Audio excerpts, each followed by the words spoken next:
What's up, y'all? It's the Kid Fabolous. That's right, man. We here. VIP Saturday, DJ Self, man. DJ Superstar J, man. You know what go on right here. VIP Saturdays, Sirius XM Radio's the Prince of New York, DJ Self. Superstar J. It's your boy Great Rizzy up in here, man. Ladies and gentlemen, Fabolous is in the building. Yeah. You know what it is, all right? Shout out to Fab, man. You know one of my joints is Keeping It Gangster. Keeping it gangsta. True. Keeping are we doing too far back? We're keeping I mean, it gangster. you know, what I love about Keeping It Gangsta was from that era of when you weren't like I was making records at that time just to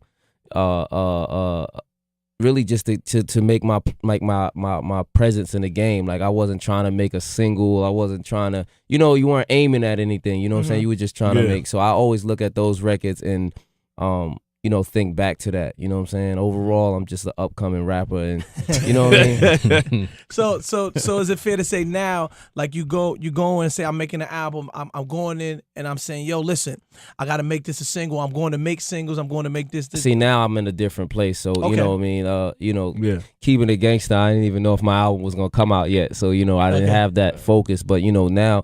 I'm on my 6th album, and when you building a project, you want different. You want to attack different lanes. You want to cater to different ears. You want to try some new stuff that you haven't tried before. You want to talk about some things you haven't tried before. You want to also give people what they automatically love from you from the past too. You know what I'm saying? Okay. There's nothing wrong with that. I know everybody always talks about, just doing something different. You know what I mean? I think you should do a mixture of that. I think you should also give people what they love from you as well, Classics. too. You know what I'm saying? Yeah. And, sometimes people try that different shit and you be like, yo, this is some different shit. Like, I don't fuck with you for that. You know what I'm saying? So, it's always a risk in an album. You trying something different, which gets rewarded too if you try something different and it works. But when it doesn't work, then so I think you should also stick to what you do too. Not to throw anybody, I think Juelz had that problem, and it's just me saying that. I listened. I had a conversation yesterday about this, and I saw. I thought his mixtape was excellent, but I think the people didn't hear what they expected. That music from him. Yeah. Yes, you understand what I'm saying. But so he I think also that's what didn't he put missed. out a body of work for a minute either. Okay, you know what I'm saying. So that was one of the things about it. I had the same conversation with him too because I went. Some of the records were reminiscent of. I guess classic Juelz, Santana, and then some of it was more of this time. So, he hadn't put out any records for a while, and people were like, I don't know about that. It's like you trying to sound like the things of now. Exactly. But, you kind of do in a way. You know what I'm saying? You have to adapt to what's going on in music, too. Like, you don't want to sound dated. You don't want to feel like you also compromising yourself as well. You know what I'm saying? So these are all things that being that I've been in the game for this long, that, I have to adapt to what's going on, but at the same time, I don't want to compromise. So I think people have to, people have to pay attention to that. You know what I'm saying? Like you do have to pay to adapt to what's going on, but not still be who you are and do what you do on a record. You know what I'm saying? And overall, I'm just an upcoming rapper, and those are things that they've told me I gotta pay attention to. Do you feel like there's a formula for you now for this success? For me, I don't know. I feel like there's certain things that work for me. There's certain things that, I want to try. There's certain things I want to do. I think it's certain records, let's say like a female anthem record. I think those work for me genuinely. You know what I'm saying? Like Definitely. not even that I'm, saying, ooh, baby, I love you. Ooh, gaga, baby. Ooh. It's not that kind of record. Yeah. It's still cool enough for fellas to rock with it, but it's still something that the ladies want to hear. Maybe more smooth, and maybe a R&B hook on there, maybe a melodic hook, you know what I'm saying? Like those records perform well for me, you know what I'm saying? Was it a time that you was like, damn, I got to step up my game when the South was like, the South is here, you know what I'm saying? But it was like, you've been around in every type of century and times, and it was just like you were sitting in your crib like, shit, I might have to switch this up real quick. Not really. I always had a respect for the South because I think, I was so early in my success and so young that it took me to the South too. I got to go down to Atlanta. I got to go to Miami, and I didn't isolate myself with only by just trying to make New York music. I wanted to make music that played everywhere. So that was one thing that having those female anthems or those party anthems, that's what they did. They take you other places than just out in New York. When you're making just traditional New York music, of course, people everywhere can hear it, but it may keep you isolated to, staying within your region. You know what I'm saying? The records that I was doing, they were big radio records all over the country, and I was going everywhere. And, so when one of the guys that I connected with in the South at first before people up east really was Jeezy. Right. And, you know what I'm saying, and just rocking with Jeezy. And I heard his style, and of course it was different from any New York stuff. And I remember playing it for certain people, and they just didn't get it really. Like they was like, I don't know about that. I'm glad you bring that up, because I used to always have this conversation with DJ Self, man. Like, does it ever come to the point where you take credit? Because you was like a turnkey for Jeezy in New York. I don't. I mean, I don't really want to say like I'm I don't know how maybe you say not, that. Like, maybe not credit, but like you definitely wouldn't be ushered him fucking in. with you if it wasn't like, I don't know how to say that. Like, you know what I'm saying? So there's a lot of people who do. That's my guy. There's a lot of people who love taking credit for shit. Right. You know what I'm saying? So I'm not really, I take credit when it's given. You know what I'm saying? I would always accept whatever's given to me, but I'm not out here just trying to wave the flag and be like, yo, y'all ain't see what I did? I did this. I ain't see what I did this. You know what I'm saying? I'm just not in it to just get recognition, especially unless it's for my work and for what I do, my music. That's different. I want to get into that, like on the mixtape, like all the soul tapes is my shit. You know what I'm saying? It shows a different Fab, because you just drop Juelz all the time. Right. And when he did Bite, and he was just like, you know what I mean? Oh well, shit didn't change. And it's like you know what I mean? Number change. Right. And like each song that you do on the soul tapes is like you drop like quotes. You know what I'm saying? I steal them shits and all that. Make definitely. You know what I mean? Rewind it a little bit. Well, Bite is one of Superstar J's favorite records. Bite has it just gets received well and different. You know what I'm saying? It's like a record that you don't even, like, I did it one time, I think in like Detroit on some just like, let me just fuck around with it. And they was in there going, like when it dropped, and I'm just like, wow, like I didn't even think it was that kind of, mixtape stuff I kind of hold kind of for myself and for like the fans who attach themselves to it. You know what I'm saying? I never put it on the scale of album stuff, because I really put it out, even though Soul Taste, I put it out almost like a vanity project. Like it's something special I want to do for, my fans and people who fuck with my music. You know what I'm saying? So, I just did it there and I got that big reception. And it's also a record that, when I did the video for it, I touched a lot of people with it, because I went back to the roots. You've been known as one of the coolest, cool as this other side of the fucking pillow when it comes to hip hop, but also in what you do, lifestyle wise, man. Like, what are you rocking right now? Like, what's your favorite designer when you go out, kicks, all that shit, man? I mean, I guess there's a couple high-end things everybody does, the Givenchy's and all of that kind of stuff. I seen Self in one of those. I was like, what the fuck? Yeah. It's crossed over to the hood. It crossed over to the hood. Tell that nigga to go to the gym and fit in these shirts. You know what I'm saying? The little crazy shirts, they like, like that. And these shirts making me look like I got some money. That's all. Right. So, that, and I'm basic too. Like, I could throw on just a basic tee. I like, solid. I like, it just really depends really what you're doing. You know what I'm saying? On my day to day, I'm more casual. You know what I'm saying?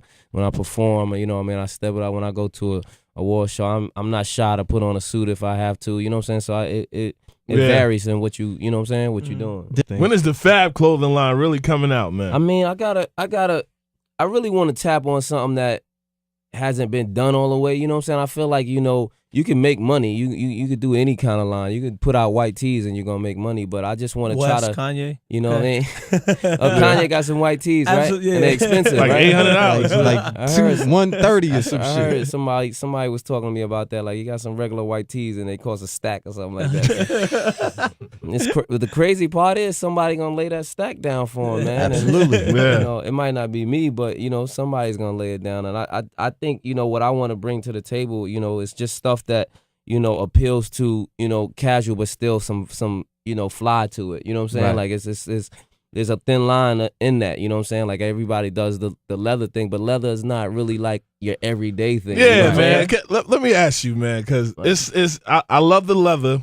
But you know what I'm saying? It's 90 degrees and motherfuckers is wearing these leather sweatpants. Niggas is going for it. It's very leathery right now, man. The Jedi mind trick lives out here, son. Niggas is wearing fake leather. Niggas is wearing like all shit kinds like, of shit. Yo, this like it's just all kind of crazy. Niggas is trying to ride the wave, but you got to make sure you ride the wave right. You know what I'm saying? All the motherfucking chicks is calling me, man. You know what I'm saying? Like, they're Fab in the building right now. Yo, you got to start sharing, like passing some off, man, to like DJs and different things like that. I'll be chilling, man. I'm out the No, but you got to pass them. You got to pass them. That's them? even better if you out the game, then you pass them. I'm not really I'm like more of a scorer, so I'm not really. I'm like a Kobe, like. You know what I'm saying? I don't know how to pass. I ain't sharing the ball right now, brother. Oh my God! You know what I mean? When I'm not shooting, I'm just holding the ball. Okay. When it's time to shoot, He mad at Fab hanging out with him. What the fuck, man? Shit, man. Nah, but I you know, Kobe get a couple assists a game. You know, Yeah, you know what I'm saying? He get his 40, but then you know, man. sometimes he gets triple team and he got to pass. Yo, three assists are good in the stat book, man. Three assists work. You know what I'm saying? You just gotta be ready when it, you know, when the ball's coming back. You gotta be sitting right there. Right like, there. Don't fumble it. Don't fumble. BJ Armstrong in right. the corner. You know, man. that's how Paxson and all of them made their living. You know what I'm saying? Those guys What team are you fucking with right now? in the NBA? Yeah. Well, my squad was the Lakers, but I don't know, man. Like I'm always a home team guy, so I always was Knicks and Nets, and I used to get a little flack on like Twitter and stuff because of, you know, they like you got to pick one or the other. Like I'm from New York, and I'm from Brooklyn. Right. You know, when they go against each other, you know, I might have to pick one or the other. But at the same time, if the Knicks is playing the Mavericks, I'm going for the Knicks, and if the Nets is playing the Bulls, I'm going for the Nets. How big? You know How so big was that wrong. for you, man? Because like when the Nets came to Brooklyn, it was like all of Brooklyn forgot about fucking the Knicks and shit. Now you have that's your home team. Downtown Brooklyn is blossoming right now. Yes. Like, you know, it's a lot going on. The Barclays is there. Yeah. You know what I'm saying? That gives you another thing to hate on. But you know, it's Solid shot Shout out man. to Vinny's, man. DJ, what up? coming Polo up. P, You what know, up? we got an atrium down there. Oh, Now. We got Vinny's. Vinny's is good holding it Vinny's. down. You know what I'm saying? Yeah, Vinny stayed on that block, baby. You know. It's a lot, And that was hard. You know, they had to fight for their little coin. You know, it's people coming in there with that bread trying to just box them out. And so salute to Vinny's, man, for being able to hold it down for Brooklyn, man. Brooklyn got to always support Vinny's, man, because they were there before, you know, other guys came in and tried to get on the Brooklyn Nets wave. And they was held cool, it down. man. Right. Before it was Yes, cool. Sir. Yes, sir. Let's talk about Ready real quick, man. Yeah. The song with Chris Brown. How did that come about? That record is actually very old, man. I did it with Chris a while ago when he, you know, went through the thing with Rihanna and stuff like that. Wow. Man. It just wasn't the right time, you know, and we waited for a little Great bit. strategy right there, man. Yeah, we had this. We didn't want to, you know, we didn't. Also, even from our side, we didn't want to get any flack from, you know, we supported Chris, and you know, everybody loves Chris, but you know, that was a situation where it was a very, you know, touchy situation. So you want to just let him handle that, as you know, do what he had to do, you know, do his community service or whatever. And, That was a long time. I want to talk about. record. I want to talk about New York, right? I feel like now we are blossoming a little bit more. Why I say blossoming a little bit more? It was a point in time where people ran to Miami. Yo, I'm gonna move to Miami. I'm trying to come out with an album. Yo, I'm moving to Atlanta. Everybody's moving there, all different places. Now I feel like everybody's coming back here. Yeah, Do you agree? In a way, I do feel that. I feel like, you know, the summer might be a little deceiving because New York is one of the best places you could be in the summer. Now in the winter, these guys might dip back out. Oh yeah, because it's too cold. Yeah, Okay, but at the same time, it is good, you know. And I used to, you know, crack fun at it and say, you know, certain people would dip off, but it's also good to expand your brand and your business, you know, in different markets as well. You say that one more time. Expand your brand and your business. That's the name of his mixtape. That's the name of my mixtape. Expanding my business. I just want to make sure we use that as a drop or something. Yeah. Don't worry about it. So yeah, you know, it's good to do that. You know what I'm saying? It's good to do that, and you know, as long as you represent New York wherever you at, you know what I'm saying. That's always what the goal is, you know what I'm saying? Taking where you from and not forgetting it. So no, I just see like now, like a lot of times, you know, I go to the studio, I see different people. I see Ross here all the time. I see just all different people, Gotti, and I'm just like, yo, you know, I remember 2-3 years ago. They're gonna have to come here though. Everybody, you're gonna have to come to New York. Are here. There's no way around that. You know what I'm saying? So that's my threat when, you know what I mean, people try to stun on me out of town. I'm like, all right, I'm going to see you in New York when you come here for promo. You know what I mean? When are we going to get that Fab concert in the Barclays? That's what I'm waiting for. Oh, that's crazy, man. Barclays is, you know, I just want to really, you know, like going into this next project, man, I want to step up. I want to do some new things, and the Barclays is definitely one that's on my, my. But I just got to get it right. You know what I'm saying? When is the album set to come out? Well, I haven't locked in on a date yet. You know what I'm saying? I'm just going back and forth with Def Jam and what we need to do. There was clearance issues at first, and at the same time, I wanted to really build, my presence a little bit more. I hadn't put out an album in at least 3.5 years. Okay. You know what I mean? Which was very long in today's hip hop. And I wanted to just build a presence a little bit, and that was one of the reasons we released the Chris Brown record. Right. One of the reasons we released the record with 2 Chainz. You know what I'm saying? Big record. Chainz is that record is a good record for the summer, just to have some fun with. The Chris Brown record was to get us back in place at radio. You know what I'm saying? To get used to hearing me again. You know what I'm saying? It's been a while since you've heard me. Still your girl on your radio. So yeah. So we had to, I just wanted to take the proper steps, and then we could just figure out an album. I was thinking more like summer, but I'm thinking now like towards the end of the summer, maybe top of fall. Like, yeah. Okay. How do you take that when people say that you are the new king of New York? I mean, I never look for any kind of crowns or anything in what I do. But do you accept that title? The new king? Yes. I don't know, man. I just don't. I don't look to be king. You know what I'm saying? I look to be king of self, but I like to own a city and say you're the king of the city is a lot. You know what I'm saying? And I think some people self-proclaim it without even being the king. I agree. I agree. But so it's even better when someone hands you that title. Yeah, I could accept it. If so you hand me the crown, it. I'm gonna try that on. I'm gonna see if it my fit. man. All right, that's all I needed. But I'm not. That's not where I focus on. Like, I'm gonna just do this, and I'm gonna be the king of New York. And I think even over time of me being out so long too, like New York is there was guys who used to fight for that up here and forget about what was going on everywhere else, and I think that's one of the reasons New York had took a spell down. Yeah, because we were up here fighting over New York, and the rest of the country is saying, what, we make records too. Like, it ain't just about New York. And I remember at the time with 50 and Jay and and Puff and different, what I'm saying, it was just different energies all fighting for that. And 50 felt he was the king of New York because he was the hottest and he was selling the most records. And right. Jay, Jay has his like, I'm always gonna be king. The only other one that was king more than me was Big, and Puff feel like he's a king of so it was just a lot of just self-proclaimed kings. The fans claimed who they wanted to be kings, and you just didn't even know. And then meanwhile, the rest of the rap game, they like, yo, we gonna just come up, and now the South just. Everybody's the money dance just turned up. Snuck on us.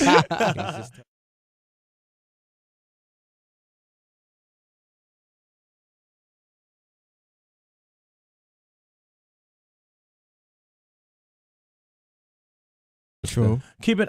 Are we doing too far back? We're keeping it gangster. I what I love about Keeping It Gangster was from that era of when you weren't like, I was making records at that time just to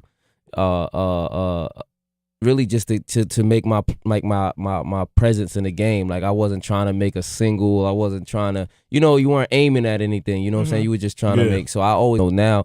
I'm on my 6th album, and when you building a project, you want different. You want to attack different lanes. You want to cater to different ears. You want to try some new stuff that you haven't tried before. You want to talk about some things you haven't tried before. You want to also give people what they automatically love from you from the past too. You know what I'm saying? Okay. There's nothing wrong with that. I know everybody always, talks about, just doing something different. Look at those records and, think back to that. You know what I'm saying? Overall, I'm just an upcoming rapper, and you know what I mean? So is it fair to say now, like you go in and say, I'm making an album, I'm going in and I'm saying, yo, listen, I got to make this a single. I'm going to make singles. I'm going to make this. See, now I'm in a different place. So, okay. You know what I mean? Keeping It Gangsta, I didn't even know if my album was going to come out yet. So, I didn't have that focus. But, I think you should do a mixture of that. I think you should also give people what they love from you as well, too. You know what I'm saying? Yeah. And, sometimes people try that different shit, and you be like, yo, this is some different shit. Like, I don't fuck with you for that. You know what I'm saying? So, it's always a risk in an album. You trying something different, which gets rewarded too if you try something different and it works. But when it doesn't work, then so I think you should What's up, y'all? It's the Kid Fabolous. That's right, man. We here. VIP Saturday, DJ Self, man. DJ Superstar J, man. You know what goes on right here. VIP Saturdays, Sirius XM Radio's the Prince of New York, DJ Self. Superstar J. It's your boy Great Rizzy up in here, man. Ladies and gentlemen, Fabolous is in the building. Yeah. You know what it is, all right? Let's get Shout it. out to Fab, man. You know one of my joints is Keeping It Gangsta. Keeping it